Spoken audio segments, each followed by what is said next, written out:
দেখে নেব খেলার সময়ের শিরোনাম। বিপিএল ট্রফি ট্যুরে ঢাকা, চট্টগ্রাম ও সিলেটে যুব এশিয়া কাপ জয়ী দলকে আর্থিক পুরস্কার ঘোষণা। চ্যাম্পিয়ন্স ট্রফিতে বিবেচনায় সাকিব তামিম, বিসিবির সভায় সিদ্ধান্ত।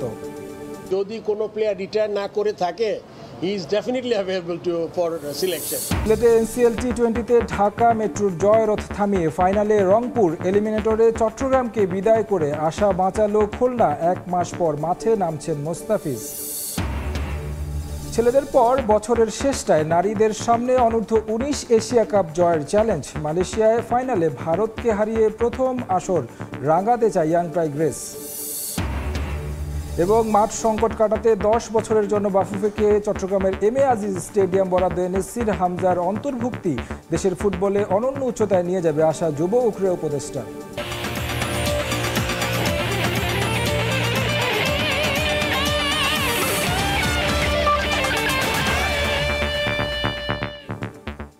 আবারও চ্যাম্পিয়ন্স ট্রফির দল নির্বাচনে সাকিব তামিমের অন্তর্ভুক্তি ইস্যুতে অস্পষ্ট উত্তর বিসিবি সভাপতি ফারুক আহমেদের। জানান, আনুষ্ঠানিকভাবে অবসর না নেয়ায় বিবেচনায় আছেন দুইজনই। বল ঠেলে দিলেন নির্বাচকদের কোর্টে। বোর্ডের 16তম সভা শেষে সিদ্ধান্ত আসে প্রথমবারের মতো নারীদের উইনিং বোনাস চালুর। অনূর্ধ্ব-19 এশিয়া কাপ জয়ী দলের প্রত্যেক সদস্যকে 3 লাখ টাকা বোনাস দেওয়ার ঘোষণাও দেন বিসিবি সভাপতি। জানান, বিপিএল এর আগে ঢাকা, চট্টগ্রাম, সিলেটে হবে ট্রফি ট্যুর। চলতি সপ্তাহেই চূড়ান্ত হবে বোর্ডের স্ট্যান্ডিং কমিটি। বিসিবির আরও এক ম্যারাথন সভা, উপস্থিত 7 পরিচালক। কোরাম পূরণের জন্য অনলাইনে যুক্ত আরও 3। সিদ্ধান্ত যতটা তার চাইতেও বেশি ধোঁয়াশা।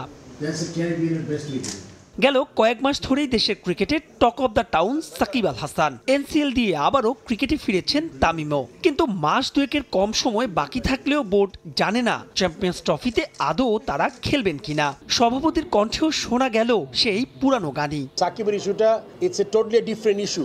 এটাতে আসলে নতুন করে কিছু না। আপনি জানেন, লাস্ট যেই ওয়েস্ট ইন্ডিজে খেলেছি আমরা, ও যে মেন্টাল স্টেটই ছিল না, খেলার মতো যেতে পারে নাই।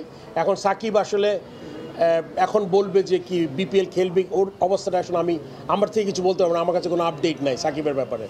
তামিমেরটা আসলে আপনার চিফ সিলেক্টর যেই কথা বলেছেন, এখনও কোনো পলিসি নাই। যদি কোনো প্লেয়ার রিটায়ার না করে থাকে আর যদি সিলেক্টররা মনে করে তাকে টিমে দরকার, তখন ওই সিলেকশন কমিটি আসলে ওই প্লেয়ারের সাথে পার্টিকুলার প্লেয়ারের সাথে আলাপ করা দরকার। যদি কোনো প্লেয়ার রিটায়ার না করে থাকে, he is definitely available for selection. কথা ছিল এই সভায় চূড়ান্ত হবে স্ট্যান্ডিং কমিটি, কিন্তু হয়নি সেটিও। এজন্য আরো সপ্তাহখানেক সময় চাইলেন বিসিবি বস। স্ট্যান্ডিং কমিটিগুলো আমাদের এক একজনের 3-4টা করে কমিটি, সেটা আজকে আলোচনা হয়েছে। আমরা একটা তৈরি করেছি, বাট এটা যদি আরও কোনো ফিডব্যাক দিতে হয় কনসার্ন ডিপার্টমেন্টে, আপনি জানেন যেমন হয়তো ফাহিম 3টা ডিপার্টমেন্ট দেখছে, নাজমুল আবেদিন 2-3টা ডিপার্টমেন্ট দেখবে। সো তারা আমার ওই কমিটি নিয়ে আরও ফিডব্যাক পেলে আমরা ফাইনালি হয়তো বা এই সপ্তাহের মধ্যে চেষ্টা করবো দিয়ে দেওয়ার জন্য। এটা আমি অনেকবার বলেছি এই সপ্তাহ, বাট এটা হয়নি, বাট এবার কনফার্ম হবে।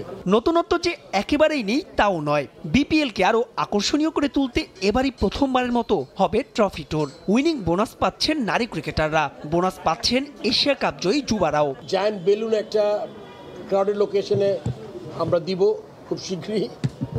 সোশ্যাল মিডিয়া ইনফ্লুয়েন্সারদের ক্যাম্পেইন আমরা চালু করেছি। মিউজিক ফেস্টে ঢাকা, চিটাগং, সিলেটে ট্রফি ট্যুর হবে একটা।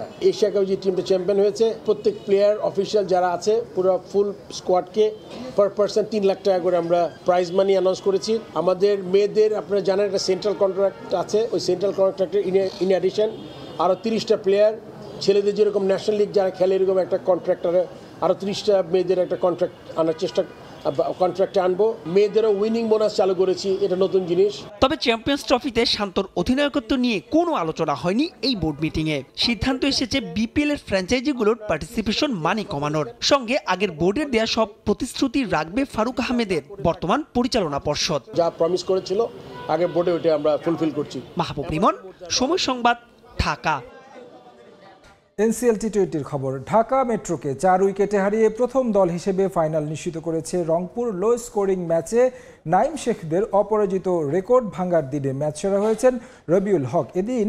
এদিকে এলিমিনেটরে চট্টগ্রাম বিভাগের বিদায় নিশ্চিত করে টিকে রইল খুলনা। মমিনুল হকের দলকে 7 রানে হারিয়ে দ্বিতীয় কোয়ালিফায়ারে উঠেছে নুরুল হাসান সোহানরা। সিলেট থেকে সাব্বির মিথুনের ম্যাচ রিপোর্ট।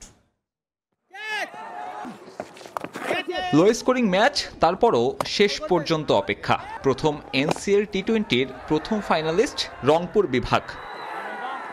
প্লে অফে এসে ভেঙেছে ঢাকা মেট্রোর জয়ের ধারা। লিগ পর্বের 7 ম্যাচের সবকটিতে জেতা ঢাকার ভরসা দ্বিতীয় কোয়ালিফায়ার। 108 রানের লক্ষ্য তাড়ায় ঢুকেছে রংপুর। 62 রানে 4 ব্যাটারের বিদায়ে শঙ্কা জেগেছিল। 0 রানে ফিরতে পারতেন আরিফুল ইসলাম, কিন্তু নিজের বলে ক্যাচ ছেড়ে দেন আলিস আল ইসলাম। আরিফুলের 22 রানের ইনিংস ছোট্ট হলেও দলের বিপর্যয়ে গুরুত্বপূর্ণ। সমান রান করেন ফিনিশার তানভীর হায়দার। ঢাকার আশায় গুড়ে বালি দিয়েছেন রবিউল হক। 19 রানে 3 উইকেট নিয়ে ব্যাটিংয়ে ধস নামিয়েছেন এই পেসার। টুর্নামেন্টের অন্যতম সেরা ব্যাটার নাইম শেখ এদিন ফ্লপ। সিলেট স্টেডিয়ামে এদিন হঠাৎ ব্যাটারদের ছন্নছাড়া হওয়ার কারণ জানিয়েছেন রবিউল। টিম হিসেবে আন্ডাররেটেড হতে পারি, বাট আমাদের প্লেয়ারের মধ্যে অনেক ক্যালিবার আছে আমি মনে করি। তো সবচেয়ে বড় সাইন হচ্ছে যে আমাদের টিমে এক্সপেরিয়েন্স প্লেয়াররাই কিন্তু আমাদের লিডিং রোল প্লে করে। আজকের উইকেটটা বলতে গেলে এই টুর্নামেন্টে একটু ট্রিকি উইকেট ছিল, লো স্কোরিং গেম ছিল, বল একটু ফাস্তে ছিল। তো আসলে এটা উইকেটটা একটু ডেফিনেটলি ব্যাটারদের জন্য একটু ডিফিকাল্ট ছিল। দ্বিতীয় কোয়ালিফায়ারে ঢাকার সঙ্গী খুলনা। এলিমিনেটরে চট্টগ্রামকে যারা হারিয়েছেন শেষ ওভারে। অধিনায়ক নুরুল হাসানের হাফ সেঞ্চুরিতে 146 রান করে খুলনা। জবাবে 64 রানে 5 উইকেট হারানো চট্টগ্রামের সম্ভাবনা বাঁচিয়ে রাখেন ইয়াসির আলী, যার হিট আউটের আবেদন নিয়ে কম নাটকও হয়নি। আম্পায়ারের সিদ্ধান্ত মেনে নিতে না পেরে ক্রিকেটারদের মাঠ থেকে বেরিয়ে যেতে বলেছিলেন খুলনার কোচ। একটা আপিল আমরা করেছিলাম, হয়তো আম্পায়ার ওটা টিভি আম্পায়ারের কল ছিল, সে ওটা ভালো বলতে হবে, কারণ আমি টিভিতে দেখি না কি সিচুয়েশন ছিল। যতটুকু হিট আউটের জানি যে হিট আউট ব্যাটসম্যান ব্যাট লাগলে আউট হবে, এটুকু আমি জানতাম। তো হয়তোবা আম্পায়ারের সাথে যেটা আম্পায়ার বললো যে হচ্ছে এটা একটা ব্যাটসম্যান যখন ব্যালেন্স ছিল, ও ব্যালেন্সে আসার পরে হয়তো আউট হয়েছে বা এরকম কিছু একটা ইনসিডেন্ট। ব্যাটসম্যান কোন পজিশনে ছিল এটা ইম্পর্টেন্ট, যে তার ব্যালেন্স পজিশনে ছিল কিনা। 37 রানে আউট হওয়ার পর হতাশায় পড়েন ইয়াসির আলী। 7 রানে হেরে বিদায় নিয়েছে তার দল চট্টগ্রাম বিভাগ। গ্রুপ পর্বেও খুব একটা ছন্দে ছিল না তামিম ইকবালরা। সাব্বির মিথুন, সময় সংবাদ, সিলেট। সিলেটে এনসিএল-এর ফাইনাল নিশ্চিতের মিশনে রোববার দ্বিতীয় কোয়ালিফায়ারে ঢাকা মেট্রোর বিপক্ষে লড়বে খুলনা বিভাগ। এ ম্যাচ দিয়ে নভেম্বরে আফগানিস্তান সিরিজের পর মাঠে ফিরছেন কাটার মাস্টার মুস্তাফিজ। ফিজের ফেরার খবরে স্বস্তিতে খুলনার অধিনায়ক নুরুল হাসান সোহান। সামর্থ্যের সেরাটা দিয়ে ফাইনালের টিকিট কাটতে চান তিনি। ম্যাচ শুরু হবে বেলা 1:15টায়।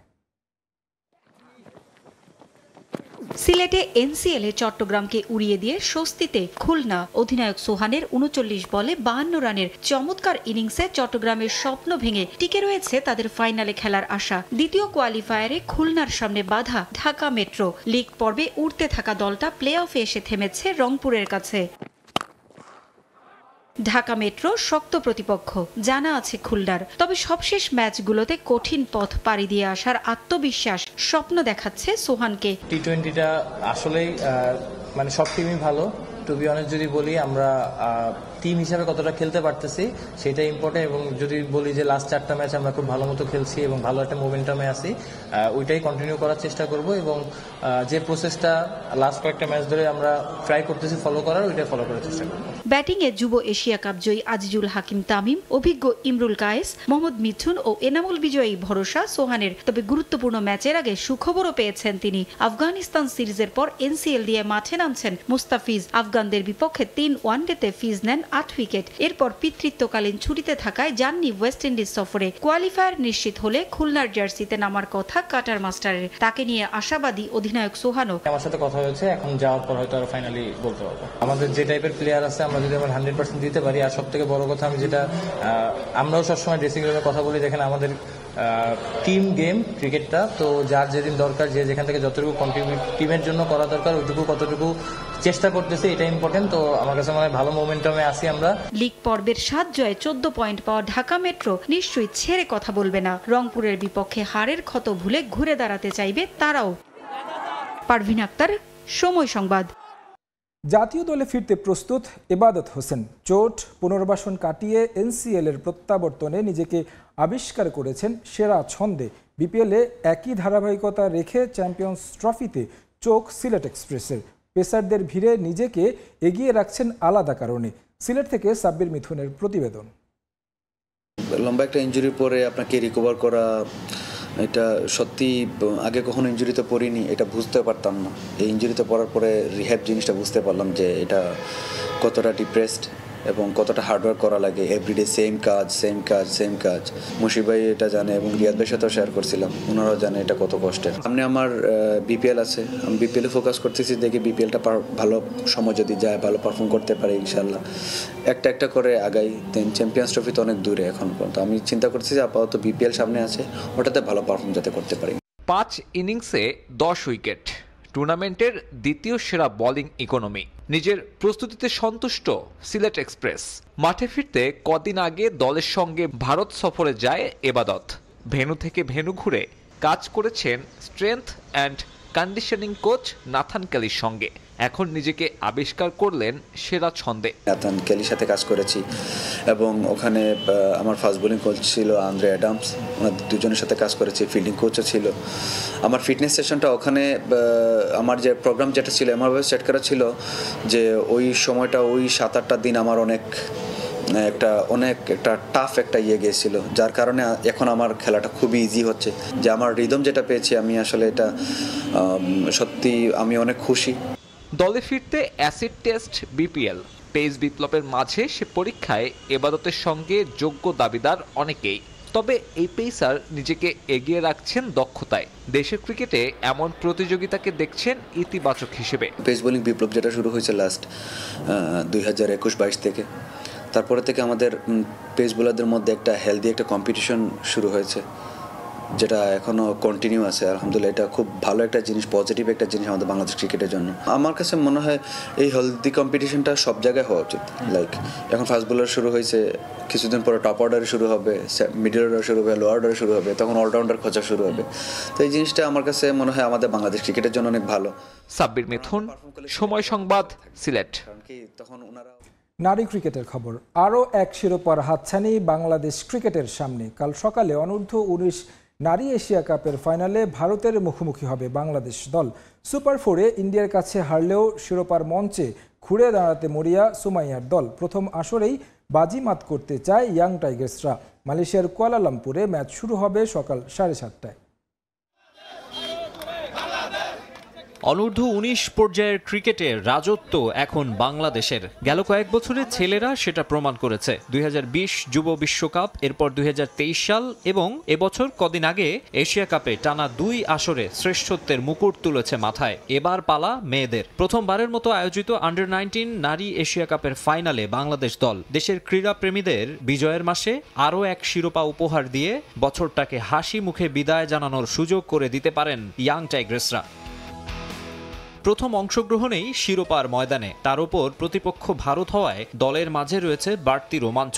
সম্প্রতি ক্রিকেট, ফুটবল কোনো ইভেন্টেই বাংলাদেশের সঙ্গে লড়াইয়ে পেরে ওঠেনি ইন্ডিয়া। দুদেশের বৈরী সম্পর্কের মাঝে নারীদের বয়সভিত্তিক এশিয়ান ক্রিকেটের শ্রেষ্ঠত্বের ফাইটেও তাদের এক বিন্দু ছাড় দেবে না লাল সবুজের প্রতিনিধিরা। ভারতের সঙ্গে প্রথম দেখায় অভিজ্ঞতা সুখকর হয়নি বাংলাদেশ দলের। সুপার 4-এ তাদের কাছে 8 উইকেটের বড় ব্যবধানে হেরেছে মেয়েরা। আগে ব্যাট করে স্কোরবোর্ডে মাত্র 80 রান তুলতে সক্ষম হয় বাংলাদেশ, যা 47 বল হাতে রেখে অনায়াসেই টপকে যায় ইন্ডিয়া। ফাইনালে ট্রফি জয়ের পাশাপাশি প্রতিশোধের সুযোগও থাকবে সুমাইয়া আক্তারের দলের। প্রথমবারের মতো মাঠে গড়ালো বাংলাদেশ নারী ক্রিকেট লীগ। রাজশাহীর শহীদ কামরুজ্জামান স্টেডিয়ামে এই প্রতিযোগিতার উদ্বোধন করা হয়। নারীদের টেস্ট খেলার প্রস্তুতি হিসেবে 3 দিনের ম্যাচের আয়োজন করেছে বিসিবি। উত্তরাঞ্চল, দক্ষিণাঞ্চল, পূর্বাঞ্চল এবং পশ্চিমাঞ্চল এই 4 দলে ভাগ হয়ে খেলছেন টাইগ্রেসরা। জাতীয় দলের ক্রিকেটারদের পাশাপাশি বয়সভিত্তিক দলের ক্রিকেটাররাও খেলছেন। এই টুর্নামেন্টে। এই আয়োজন দেশের নারী ক্রিকেটে নতুন যাত্রার সূচনা বলে মনে করেন নারী দলের প্রধান হাবিবুল বাশার সুমন। অনুষ্ঠানে উপস্থিত ছিলেন সাবেক অধিনায়ক খালেদ মাসুদ পাইলট। নারী ক্রিকেটকে এগিয়ে নিতে স্পন্সরদের সহযোগিতা চলমান রাখার আহ্বান করেন পাইলট।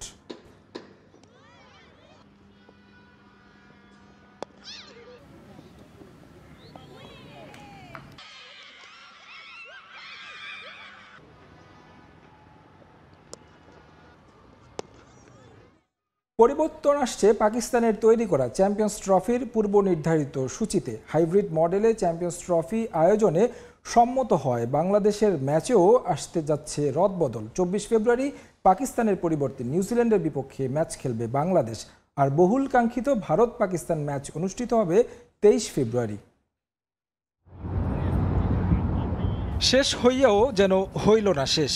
পাকিস্তান ভারতের টানাপোড়েনের কারণে চ্যাম্পিয়ন্স ট্রফি নিয়ে চলমান মেগা সিরিয়াল আপাতত সমাপ্ত হলেও কাটেনি ভেন্যু জটিলতা। হাইব্রিড মডেলে চ্যাম্পিয়ন্স ট্রফি আয়োজনে সম্মত হওয়ায় পাকিস্তানের তৈরি পূর্ব নির্ধারিত সূচিতেও আসতে যাচ্ছে পরিবর্তন। চূড়ান্ত না হলেও একটি খসড়া সূচি আগেই তৈরি করে রেখেছিল আয়োজক পাকিস্তান, যেখানে বাংলাদেশের গ্রুপ পর্বের 3 ম্যাচ অনুষ্ঠিত হওয়ার কথা ছিল 20, 24 ও 27 ফেব্রুয়ারি, যেখানে প্রথম ম্যাচে ভারতের মুখোমুখি হবে বাংলাদেশ। হাইব্রিড মডেলের কারণে দ্বিতীয় ম্যাচের প্রতিপক্ষে এসেছে পরিবর্তন। 24 ফেব্রুয়ারি পাকিস্তানের পরিবর্তে নিউজিল্যান্ডের বিপক্ষে ম্যাচ খেলবে টাইগাররা, আর 27 ফেব্রুয়ারি শান্তদের প্রতিপক্ষ পাকিস্তান। মূলত নিরপেক্ষ ভেন্যুতে পাকিস্তান ভারত ম্যাচ অনুষ্ঠিত হওয়ার কারণে আসতে যাচ্ছে এই পরিবর্তন। 23 ফেব্রুয়ারি মুখোমুখি হবে দুই চিরপ্রতিদ্বন্দ্বী। ভারত যেহেতু পাকিস্তানে সফর করবে না, সেহেতু ম্যাচ হবে নিরপেক্ষ ভেন্যুতে। ট্রাভেল টাইম রাখার জন্য এই সূচিতে আনা হচ্ছে পরিবর্তন। যদিও বিষয়গুলো এখনো চূড়ান্ত নয়, আইসিসি উভয় বোর্ডের সঙ্গে কথা বলে ঘোষণা করবে চ্যাম্পিয়ন্স ট্রফির দিনক্ষণ। তাছাড়া এ গ্রুপের বাকি ম্যাচগুলোতেও পরিবর্তন আসবে হাইব্রিড মডেলের কারণে। তবে নির্ধারিত 19 ফেব্রুয়ারি পাকিস্তান নিউজিল্যান্ড ম্যাচ দিয়েই শুরু হবে এবারের চ্যাম্পিয়ন্স ট্রফির আসর। 22 ফেব্রুয়ারি বিগ ম্যাচে মাঠে নামবে ইংল্যান্ড ও অস্ট্রেলিয়া। 25 ফেব্রুয়ারি হাই ভোল্টেজ ম্যাচে মুখোমুখি হবে সাউথ আফ্রিকা ও অস্ট্রেলিয়া। 1 মার্চ সাউথ আফ্রিকার প্রতিপক্ষ ইংল্যান্ড। নিরপেক্ষ ভেন্যুতে অনুষ্ঠিত হবে একটি সেমিফাইনাল। 4 ও 5 মার্চ হবে 2 সেমিফাইনাল, আর ফাইনাল অনুষ্ঠিত হবে 9 মার্চ। রিজার্ভ ডে রাখা হয়েছে শুধুমাত্র শিরোপা নির্ধারণী ম্যাচের জন্য। তারেক হাসান শিমুল, সময় সংবাদ। বর্ডার গাভাস্কার ট্রফির খবর। বক্সিং ডে টেস্টের জন্য প্রস্তুত হচ্ছে অস্ট্রেলিয়া ও ভারত। তবে দুই দলের একাদশেই আসতে পারে বদল। শেষ 2 টেস্টের স্কোয়াডে পরিবর্তন এনেছে অজিরা। 17 বছরের বয়সী কর্নস্তাসকে অন্তর্ভুক্ত করেছে স্বাগতিকরা। এদিকে মেলবোর্নে অনুশীলনে চোট পেয়েছেন লোকেশ রাহুল। জায়ান্টদের লড়াইয়ে অনেক কিছু হয়, ম্যাচ আর সিরিজ হয় ঘটনাবহুল, সারা বিশ্বের আলাদা নজর থাকে। এবারের বর্ডার গাভাস্কার ট্রফিও তাই। অন্য সব ইভেন্ট ছাপিয়ে আলোচনার কেন্দ্রে Australia Bharat high voltage test series. 3 match শেষে সিরিজে 1-1 সমতা। প্রথম ম্যাচে ভারত জিতেছে 295 রানে, দ্বিতীয়টায় অস্ট্রেলিয়ার জয় 10 উইকেটে। তৃতীয় ম্যাচে বৃষ্টির আশীর্বাদে ম্যাচ বাঁচিয়েছে ইন্ডিয়া। ব্রিসবেনে রবিচন্দ্রন অশ্বিনের বিদায়ী ম্যাচ হয়েছে ড্র। চতুর্থ টেস্টে লিড নিতে মরিয়া দু দলই।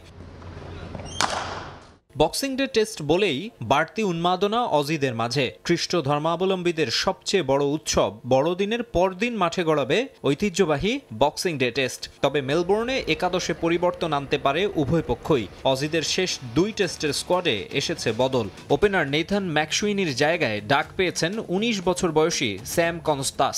জশ হ্যাজলউডের ইনজুরিতে ফিরতে পারেন স্কট বোল্যান্ড। এদিকে এমসিজির নেটে ব্যাটিং অনুশীলনের সময় হাতে ব্যথা পেয়েছেন লোকেশ রাহুল। 235 রান নিয়ে এবারের বর্ডার গাভাস্কার ট্রফির দ্বিতীয় সর্বোচ্চ স্কোরার কেএল। তাই তার চোটের খবরে শঙ্কায় ব্যাটিং নিয়ে ধুঁকতে থাকা ভারত দল। রেসে পিছিয়ে পড়লেও এখনও সামান্য হলেও টেস্ট চ্যাম্পিয়নশিপ ফাইনালে ওঠার সম্ভাবনা রয়েছে ইন্ডিয়ার। মেলবোর্নে জয় নিয়ে সে সম্ভাবনা টিকিয়ে রাখতে চাইবে রোহিতের দল। তার বলার অপেক্ষা রাখে না। এদিকে অস্ট্রেলিয়ানদের সামনেও রয়েছে সমীকরণ। এই 2 ম্যাচ জিততে না পারলে শ্রীলঙ্কায় অন্তত একটা টেস্ট জিততেই হবে তাদের। এশিয়ান কন্ডিশনে যা মোটেও সহজ হবে না। তাই হোম সিরিজেই ফাইনালের টিকিট কাটতে চাইবে প্যাট কামিন্সের দল। বক্সিং ডে টেস্টে অস্ট্রেলিয়ার রেকর্ড দুর্দান্ত, 29 ম্যাচে 15 জয় আর 8 ড্র। মেলবোর্নের পরিসংখ্যানও কথা বলবে পক্ষে। এমসিজিতে 116 টেস্টে 67 জয়, 17 ড্র অজিদের। মাকসুম আলম খান, সময় সংবাদ।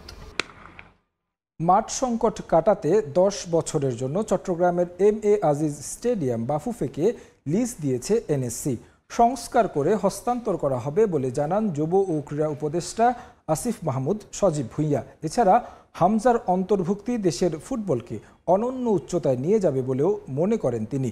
তার মতে বাকিদেরও লাল সবুজের জার্সিতে দেখা যাবে বলে বিশ্বাস আসিফ মাহমুদের। এদিকে অন্যান্য ফেডারেশন ও জেলা ক্রীড়া সংস্থাগুলোর অ্যাডহক কমিটি গঠনের কাজ প্রায় শেষ দিকে। খুব শিগগিরই তা ঘোষণা করা হবে বলে জানান যুব ও ক্রীড়া উপদেষ্টা। মাঠে নেই ঘাস, স্টেডিয়ামগুলোর অবস্থাও যাচ্ছে তাই। ঢাকার বাইরে বিপিএল এর 3 ভেন্যু নিয়েই হচ্ছে তীব্র সমালোচনা। বাফুফেকে কাঠগড়ায় দাঁড় করালেও তারা দোহাই দিয়েছে পর্যাপ্ত মাঠ না থাকার। তবে এবার বাংলাদেশ ফুটবল ফেডারেশনের সমস্যা কিছুটা লাঘব হতে পারে এনএসসির নতুন সিদ্ধান্তে। ডিসেম্বরের মধ্যে কাজ শেষ হয়ে যাওয়ার কথা।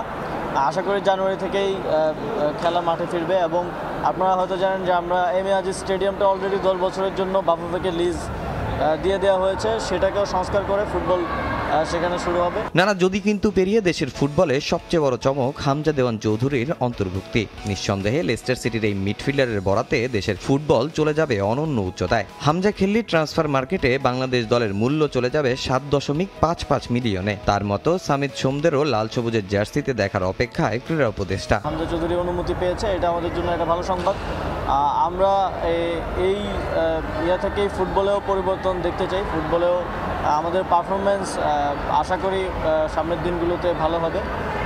এবং এটা একটা শুরু যে বাংলাদেশের অনেকেই ডায়াসপোরার অনেকেই হচ্ছে অন্যান্য দেশে খেলে, তাদেরকে বাংলাদেশে খেলতে আসার জন্য এটা একটা ভালো শুরু। এদিকে দেশের পট পরিবর্তনে অচল অবস্থায় দেশের ক্রীড়াঙ্গন। কমিটির অভাবে বন্ধ রয়েছে বেশিরভাগ ফেডারেশনের কার্যক্রম। কাবাডির নতুন কমিটি নিয়েও তৈরি হয়েছে নানা জটিলতা। তবে সব দিক পর্যালোচনা করে নতুন কমিটি গঠন হলে সব সমস্যার সমাধান হবে বলে বিশ্বাস আসিফ মাহমুদের। আমরা ধাপে ধাপে ফেডারেশনগুলোর অ্যাডহক কমিটিগুলো প্রকাশ করছি। তো 9টা ফেডারেশনের অ্যাডহক কমিটি অলরেডি প্রকাশিত হয়েছে এবং বাকিগুলো প্রক্রিয়ার মধ্যে আছে। খুব দ্রুত সময়ের মধ্যে আমরা ধাপে ধাপে বাকি ফেডারেশনগুলো আপনারা খুব দ্রুত দেখতে পাবেন। কমিটিগুলো দ্রুত দিয়ে দিতে পারলে আমি আশা করি যে আবার ফেডারেশনগুলোতে গতিশীলতা ফিরে আসবে। আমরা ক্রীড়া পরিষদ থেকে অন্যান্য ফেডারেশনগুলোর বাজেট বৃদ্ধি থেকে শুরু করে তাদেরকে কীভাবে ফ্যাসিলিটিস দেওয়া যায়, আমরা একটা স্পোর্টস ভিলেজ করার কথা ভাবছি, সেটা আমাদের পরিকল্পনার পর্যায়ে আছে। এছাড়া কমিটির অভাবে জেলা ক্রীড়া সংস্থাগুলোরও কার্যক্রম ব্যাহত হচ্ছে। তবে খুব দ্রুত সব জেলাতে অ্যাডহক কমিটি দেয়া হবে বলে জানান যুব ও ক্রীড়া উপদেষ্টা। প্রপার ব্যাটিং সিস্টেমের মধ্য দিয়ে যদি না আসে তাহলে আমরা ভালো নেতৃত্ব সেখানে পাবো না। তো সেই জন্যই জেলা ক্রীড়া সংস্থাগুলোর একটু সময় নিচ্ছে, কিন্তু সেগুলো খুব দ্রুতই পুনর্গঠন হবে। তামিম হোসেন, সময় সংবাদ, ঢাকা। দেশের ক্রীড়াঙ্গনে পুরুষ অ্যাথলিটদের পাশাপাশি নারীরা সমান তালে এগিয়ে গেলেও এখনও নানাভাবে বৈষম্যের শিকার তারা। আর্থিক সুযোগ সুবিধা সহ নানা ধরনের প্রতিবন্ধকতায় ক্রীড়াবিমুখ হয়ে পড়ছেন নারী অ্যাথলিটরা। তবে সে সমস্যার সমাধানে নারীর শারীরিক ও মানসিক সুস্থতা ও আর্থিক নিশ্চয়তা গুরুত্বপূর্ণ বলে মনে করেন ক্রীড়াবিদরা। USAID উদ্যোগে ও বাংলাদেশ ক্রীড়া লেখক সমিতি BSP এর সহযোগিতায় গতিতেই সুস্বাস্থ্য অনুষ্ঠানে এসব কথা বলেন তারা। নারীদের সাফল্যের ধারা বজায় রাখতে পূর্ণ সম্মানেরও দাবি জানান অ্যাথলিটরা। ক্রীড়াঙ্গনে নারীরা ছুটছে অদম্য যাত্রায়। হাজারো প্রতিবন্ধকতা, শত শত অসুবিধার মধ্যেও সাফল্যের চাকা সচল রেখেছেন বিভিন্ন ডিসিপ্লিনের নারী অ্যাথলিটরা। ইতিহাস গড়ে সাফের মঞ্চে লাল সবুজের পতাকা তুলে ধরা, এসএ গেমসে ভারোত্তোলকে স্বর্ণজয়, শুটিং, হ্যান্ডবল, ভলিবল, কোন ডিসিপ্লিনে নেই বাংলার মেয়েদের সাফল্য গাথা? নানা ধরনের বাধা পেরিয়ে বিশ্ব দরবারে বাংলাদেশের পতাকা উঁচিয়ে ধরতে নারী অ্যাথলিটদের যে অবদান, তা কি কোনো অংশে পুরুষ অ্যাথলিটদের তুলনায় কম? তাহলে কেন কেন এখনো একটা নির্দিষ্ট সময় পর খেলাধুলা থেকে দূরে গিয়ে অন্য পেশায় জড়িয়ে পড়ছেন নারী ক্রীড়াবিদরা। দিন দিন ক্রীড়াঙ্গনে আগ্রহ হারাচ্ছেন তারা, কিন্তু তাতে দায়ী বা কার? USAIDর উদ্যোগে ও বাংলাদেশ ক্রীড়া লেখক সমিতি BSP এর সহযোগিতায় গতিতেই সুস্বাস্থ্য প্রতিপাদ্য নিয়ে ক্রীড়াঙ্গনে নারীদের শারীরিক ও মানসিক সুস্থতা ও নিরাপত্তা নিশ্চিতকরণ সামিটে অংশগ্রহণ করেন নারী অ্যাথলিটরা। ক্রীড়াঙ্গনে তাদের স্বতঃস্ফূর্ত অংশগ্রহণের পথে হাজারো প্রতিবন্ধকতায় ক্ষোভ ছাড়েন স্বর্ণজয়ী মাবিয়া আক্তার সীমান্ত, শুটার রত্নারা। হোস্টেল সিকিউরিটি আপনি দিতে পারছেন না, খাবারের সিকিউরিটি দিতে পারছেন না, আপনি সিকিউরিটি দিতে পারছেন না, কোনো কিছুই তো দিতে পারছেন না। তাহলে বাংলাদেশের স্পোর্টসটা থাকা কি খুব জরুরি? আমার মনে হয় না জরুরি। কারণ যেইখানে আপনি সিকিউরিটিই করতে পারছেন না, আপনি ইনশিওর করতে পারছেন না কোনো কিছু, স্পোর্টসকে চেঞ্জ করুন, চেঞ্জ করে নিজে এসে নিজের পরিচয়টা দেন যে আমি স্পোর্টসের এমন একটা চেয়ারের ক্ষমতায় আছি। আর্থিকভাবে যদি বেশি সহায়তা আমাদের সবারই প্রয়োজন, কারণ আমরা মধ্যবিত্ত বা অনেক গরিব ফ্যামিলি থেকে উঠে আসি অনেকেই। আমাদের বুট কিনতে গেলে আমাদের যে বেতনটা দেয় এখন পর্যন্ত আমরা কভার করতে পারি না। আমার কাছে মনে হচ্ছে দিন দিন আমাদের মেয়েদের জন্য যে খেলাধুলোর যে জায়গা সেটা সংকীর্ণ হচ্ছে। প্রচার কিন্তু হচ্ছে, বাট যত প্রচার হচ্ছে তত সংকীর্ণ হচ্ছে। তার কারণ হচ্ছে সমাধান কেউ করছে না। যারা প্রবলেম ক্রিয়েট করে তারা হয়তো আরো বেশি শক্তিশালী হচ্ছে কথাগুলো শুনে। তবে ক্রীড়াঙ্গনকে নারীদের সর্বোচ্চ নিরাপদ স্থান নিশ্চিত করতে তাগিদ দিলেন অ্যাথলিটরা। পুরুষদের সঙ্গে সমানভাবে এগিয়ে যেতে সহযোগিতাও চাইলেন নীতি নির্ধারণী মহলের কাছে। সমস্যাগুলোর সমাধান জানা থাকলেও তাতে সংশ্লিষ্টদের সজাগ দৃষ্টি রাখার আহ্বান জানান তারা। ফুটবল ফেডারেশনের স্পন্সর নাই, তাদের জন্য আমরা ফ্রেন্ডলি ম্যাচগুলো খেলতে পারতেছি না, যে আর্থিক সমস্যার কারণে। তো অনেক বড় বড় শিল্প প্রতিষ্ঠানগুলো যারা আছে তাদেরকে অনুরোধ জানাবো যাতে তারা আমাদের পাশে এসে দাঁড়ায়, আমরা আরও ভালো কিছু করতে পারবো। যেহেতু আমাদের এখন একটা নতুন বাংলাদেশ, আমরা তাদের কাছে আশা করতে পারি যে তারা এখন হয়তো আমাদের এই প্রবলেমগুলো শুনে তারা একটা স্ট্রং কোনো একটা ওপিনিয়ন দিবে বা একটা স্টেপে যাবে। আমাদের এখন উচিতই যে এই প্রোগ্রামগুলোর মাধ্যমে যে সমস্ত সংকীর্ণতা আমরা দেখতে পাচ্ছি যেগুলো তৈরি হচ্ছে সেগুলোর কার্যকরী সমাধান যাতে করে। ট্রেনিংগুলো হয় ন্যাশনাল, যেসব নারীদের নিয়ে যেসব বিভিন্ন ইগুলো হয়, পুরুষদের পাশাপাশি নারীদেরকে সহকারী হিসেবে রাখা যাবে না। তাদের এডুকেশন, তাদের স্পোর্টস লেভেল থেকে তাদেরকে সমানভাবে যদি জাস্টিফাই করেন, দেন আমরা আমাদের ইনপুটটা দিলে আরেকজন অ্যাথলিট তৈরি হবে। ক্রীড়াঙ্গনে নারীদের সাফল্যের ধারা বজায় রাখতে সব ধরনের বৈষম্য দূর করে নারী খেলুক মুক্ত বিহঙ্গের মতো এমন প্রত্যাশা সবার। তাজিন খন্দকার, সময় সংবাদ, ঢাকা। লা লিগার খবর, পয়েন্ট টেবিলের শীর্ষস্থান দখলে নিতে ফুটবল ক্লাব বার্সেলোনার মুখোমুখি হবে অ্যাটলেটিকো মাদ্রিদ। টানা জয়ের মধ্যে থাকায় বেশ আত্মবিশ্বাসী দিয়েগো সিমোনের দল। ম্যাচ শুরু হবে আজ রাত 2টায়। হ্যান্সি ফ্লিকের উড়ন্ত বার্সেলোনা এখন আর চেনা ছন্দে নেই। ধারাবাহিকতার অভাবে লিগ রেস কঠিন করে ফেলেছে এফসিবি। এক ম্যাচ কম খেলা অ্যাটলেটিকো মাদ্রিদ ওদের ঘাড়ে চেপে বসেছে। এই ম্যাচে পয়েন্ট হারালেই লিগের শীর্ষস্থান হারাবে ব্লগ্রানা। যেসব ম্যাচগুলোতে হোঁচট খেয়েছে ফুটবল ক্লাব বার্সেলোনা, তারা যে খুব কঠিন প্রতিপক্ষ ছিল তা নয়, বরং ফুটবলারদের পারফরমেন্সের অভাবেই ধরাশায়ী হয়েছে হ্যান্সি ফ্লিকের কৌশল। তাছাড়া ইনজুরির কারণে দলের গুরুত্বপূর্ণ ফুটবলারদের না পাওয়াটাও ছিল অন্যতম কারণ। এই ম্যাচেও তুরুপের তাস লামিন ইয়ামালকে পাচ্ছেন না জার্মান মাস্টারমাইন্ড। তার জায়গায় খেলবেন ফার্মিন লোপেজ। না পাওয়ার তালিকায় আরও আছেন আনসু ফাতি, ক্রিস্টিয়ানসেনের মতো ফুটবলার। ইনফর্ম রাফিনিয়া আস্থার প্রতিদান দিয়ে চলেছেন কোচের, ছন্দে আছেন অভিজ্ঞ লেভানডস্কিও। দলের এই পরিস্থিতিতে আমরা মোটেও সন্তুষ্ট না, কিন্তু আমাদের লড়াই করতে হবে, যেটা আমরা আগেও বলেছি। মৌসুম শেষ হওয়ার আগ পর্যন্ত আমাদের এই লড়াই চালিয়ে যেতে হবে। আমরা শীর্ষে যেতে চাই, লিগ টাইটেল পুনরুদ্ধার করতে চাই। তবে এটা সহজ হবে না আমাদের জন্য। প্রত্যেক ম্যাচে আমরা লড়াই করব, সেটা অ্যাটলেটিকো মাদ্রিদের বিপক্ষেও। আশা করছি ভালো কিছু হবে।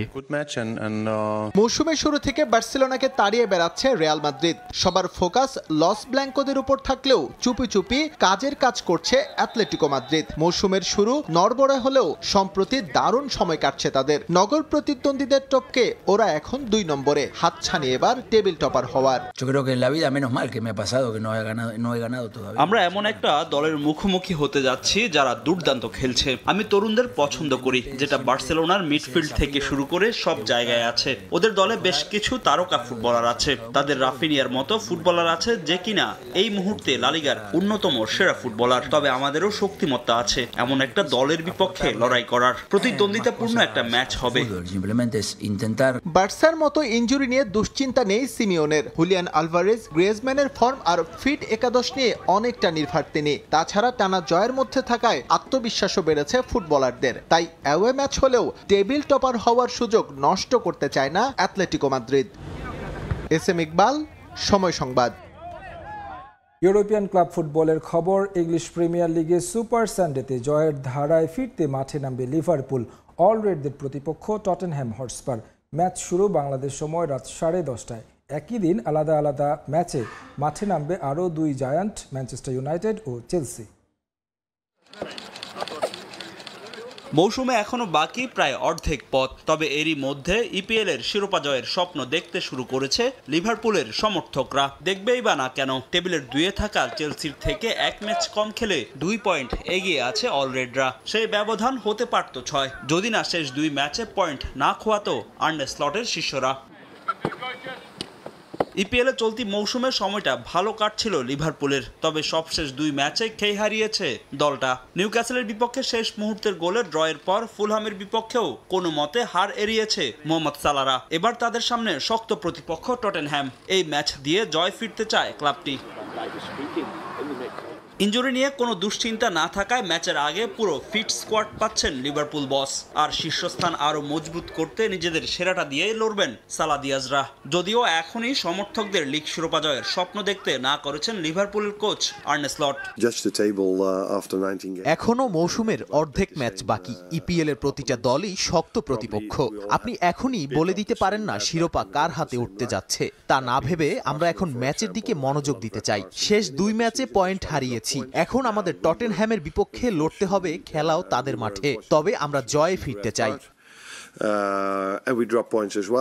তবে লিভারপুলকে ছেড়ে কথা বলবে না টটেনহ্যাম। নিজেদের মাঠে জয়ের জন্য মাঠে নামবে তারা। যদিও চলতি মৌসুমটা খুব একটা ভালো কাটছে না লন্ডনের ক্লাবটির। রয়েছে ইপিএল এর পয়েন্ট টেবিলের 10ম স্থানে। তবে নিজেদের শেষ ম্যাচে ইউনাইটেডকে হারিয়ে বেশ ভালো শেপে আছে ক্লাবটি। অন্যদিকে রাতে মাঠে নামছে ম্যানচেস্টার ইউনাইটেড। নতুন কোচের অধীনেও ছন্দ খুঁজে পাচ্ছে না রেড ডেভিলরা। টটেনহ্যামের কাছে হেরে বাদ পড়েছে ইংলিশ লিগ কাপ থেকে। ইপিএল এর শেষ 2 ম্যাচেও হেরেছে রুবেন আমোরিমের দল। আরাধ্যের জয় খুঁজতে বোর্নমাউথের বিপক্ষে মাঠে নামবে তারা। আর শিরোপার রেসে টিকে থাকতে এভারটনের বিপক্ষে মাঠে নামবে চেলসি। চলতি মৌসুমে দুর্দান্ত ছন্দে আছে ব্লুজ। শেষ 11 ম্যাচে অপরাজিত তারা। সেই ধারাও অব্যাহত রাখার লক্ষ্য ক্লাবটির। লা লিগা জয় ফিরতে রাতে মাঠে নামছে রিয়াল মাদ্রিদ। লস ব্লাঙ্কোদের প্রতিপক্ষ সেভিয়া। সৌদি আরবে ইন্টারকন্টিনেন্টাল কাপ জয়ের পর দুর্দান্ত ছন্দে আছে কার্লো আনচেলত্তির শিষ্যরা। যদিও লা লিগা নিজেদের শেষ ম্যাচে রায়ো ভায়াকানোর বিপক্ষে ড্র করেছে মাদ্রিদ। সেভিয়ার বিপক্ষে মাঠে নামার আগে দুশ্চিন্তায় কার্লো আনচেলত্তি। এই ম্যাচে দলের সেরা তারকা ভিনিসিয়াস জুনিয়রকে পাচ্ছেন না রিয়াল বস। তবে কিলিয়ান এমবাপের ফর্মে ফেরা স্বস্তি দিচ্ছে রিয়াল শিবিরে। এই ম্যাচে জয়ের জন্য মাঠে নামবে লস ব্লাঙ্কোস। ফাহিম ইসলাম, সময় সংবাদ। ইনজুরি থেকে ফিরে 2026 বিশ্বকাপে খেলার কথা জানালেন ব্রাজিলিয়ান সুপারস্টার নেইমার জুনিয়র। আগামী বছর বিশ্বকাপ বাছাই পর্বের ম্যাচের মধ্য দিয়ে জাতীয় দলে প্রত্যাবর্তনের লক্ষ্য সেলেসাও তারকার। মাঠের সঙ্গে নেইমার জুনিয়রের সম্পর্কটা সবসময় তিক্ত। ইনজুরির ছোবলে মাঠের ফুটবলের সঙ্গে বনিবনা কখনোই যেন হয় না ব্রাজিলিয়ান পোস্টার বয়ের। ইউরোপের যশ খ্যাতির কথা না ভেবে পাড়ি জমান মধ্যপ্রাচ্যের দেশ সৌদি আরবে। সেখানে গিয়েও দুদণ্ড শান্তি মিলল কি নেইমারের? 2022 কাতার বিশ্বকাপের পরই ধারণা করা হচ্ছিল আগামী ওয়ার্ল্ড কাপে আর খেলবেন না নেইমার। ইনজুরি আর হতাশা থেকে এই ব্রাজিলিয়ান তারকা হয়তো অবসরেই চলে যাবেন। তবে এবার নিজেই জানালেন নিজের স্বপ্নের কথা। সৌদি ক্লাব আল হিলালে পাড়ি জমিয়ে বেশ কয়েক দফায় ইনজুরিতে নাজেহাল অবস্থা নেইমারের। গেল মৌসুমে ক্লাবের হয়ে মাঠেই নামতে পারেননি এই সেলেসাও তারকা। 2026 বিশ্বকাপ বাছাই পর্বের এই বছরের ম্যাচেও মাঠে পাওয়া যায়নি তাকে। তবে অবাক করা এক তথ্য দিলেন নেইমার। গেল নভেম্বরেই বিশ্বকাপ বাছাইয়ের ম্যাচ খেলতে প্রস্তুত থাকলেও তাকে দলে রাখা হয়নি বলে জানান তিনি। আগামী বছর বিশ্বকাপ বাছাইয়ের ম্যাচের মধ্য দিয়ে জাতীয় দলে প্রত্যাবর্তনের অপেক্ষায় আছেন এই ব্রাজিলিয়ান। অবশ্যই আমি ফিরব, সেই প্রস্তুতি নিচ্ছি।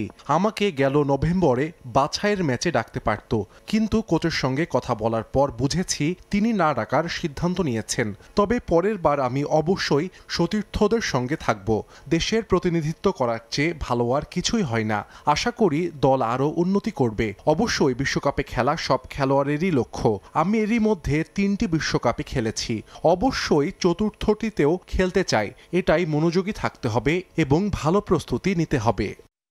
জাতীয় দলে ফেরার পাশাপাশি এবার নিজের ক্লাবেও দারুণ সময় কাটানোর লক্ষ্য তার। তবে চোটের কারণে বেশ কিছুদিন ধরে গুঞ্জন শোনা যাচ্ছে নেইমারের সঙ্গে নাকি নতুন করে চুক্তি করবে না সৌদি ক্লাব হিলাল, কিন্তু সে গুঞ্জনের অবসান করলেন নিজেই। ইনজুরি কাটিয়ে মাঠে ফিরে আর পেছন ফিরে তাকানো নয়, চলতি মৌসুমে নিজের সেরা ছন্দে খেলার লক্ষ্য নেইমারের। সবার আগে আমি আল হিলালের হয়ে ভালো একটি মৌসুম কাটাতে চাই। মারাত্মক এক চোট থেকে কেবল ফিরেছি। নিজের পর্যায়ে ফিরতে ও নিজের দক্ষতা আবারও প্রমাণে আমি অপেক্ষা করছি।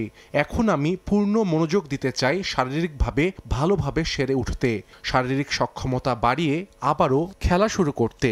আল হিলালের হয়ে আমি 2025 ক্লাব বিশ্বকাপ খেলতে চাই, কারণ ক্লাবের জন্য এটা খুবই গুরুত্বপূর্ণ একটা টুর্নামেন্ট। নেইমারের জাতীয় দলে প্রত্যাবর্তনের মাধ্যমে ব্রাজিল ফুটবল দল বিশ্বকাপ বাছাই পর্বে ভালো অবস্থানে পৌঁছাবে বলে প্রত্যাশা তার। তাজিন খন্দকার, সময় সংবাদ। শেষ হলো বাংলাদেশ আন্তর্জাতিক চ্যালেঞ্জ ব্যাডমিন্টন টুর্নামেন্ট 2024। এবারের আসরে থাইল্যান্ড, ভারত, ইন্দোনেশিয়া সহ অংশ নিয়েছে মোট 7 দেশ। শনিবার শহীদ তাজউদ্দিন আহমেদ স্টেডিয়ামে অনুষ্ঠিত হয় আসরের সমাপনী ফাইনালে পুরুষ একক ইভেন্টে শিরোপা জিতেন শ্রীলঙ্কান বীরেন নেত্তা সিংহে। নারীদের খেলায় সেরা হন ইউক্রেনের পলিনা। পুরুষদের ডাবল ইভেন্টে ফাইনালে ইন্দোনেশিয়াকে হারায় মালয়েশিয়া। একই ইভেন্টে ইউক্রেনের নারীদের হারিয়েছে থাইল্যান্ডের নারীরা। আর মিক্সড ইভেন্টে শিরোপা জিতেছে ইন্দোনেশিয়া। ম্যাচ শেষে বিজয়ীদের হাতে পুরস্কার তুলে দেন যুব ও ক্রীড়া উপদেষ্টা।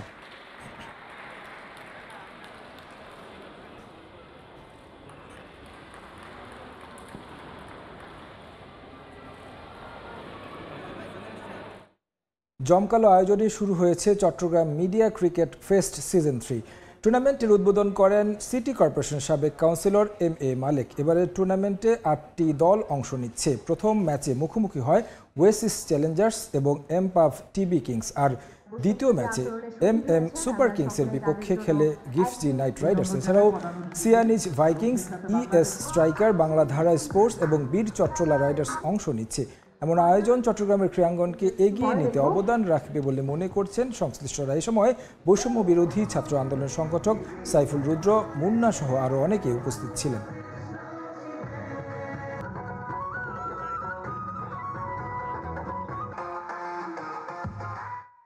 এ পর্যায়ে খেলার সময়ের শীর্ষ সংবাদ জানিয়ে দিচ্ছি আরেকবার।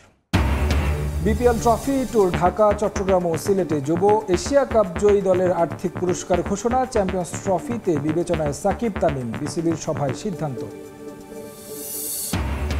সিলেটে NCL T20তে ঢাকা মেট্রোর জয়রথ থামিয়ে ফাইনালে রংপুর। এলিমিনেটরে চট্টগ্রামকে বিদায় করে আশা বাঁচালো খুলনা। 1 মাস পর মাঠে নামছেন মুস্তাফিজ। এবং মাঠ সংকট কাটাতে 10 বছরের জন্য বাফুফেকে চট্টগ্রামের MA আজিজ স্টেডিয়াম বরাদ্দ দেন NSCর হামজার অন্তর্ভুক্তি। দেশের ফুটবলকে অন্যান্য উচ্চতায় নিয়ে যাবে আশা যুব ও ক্রীড়া উপদেষ্টার। এ ছিল খেলার সময় এখনকার আয়োজন। সঙ্গে থাকুন সময়ের।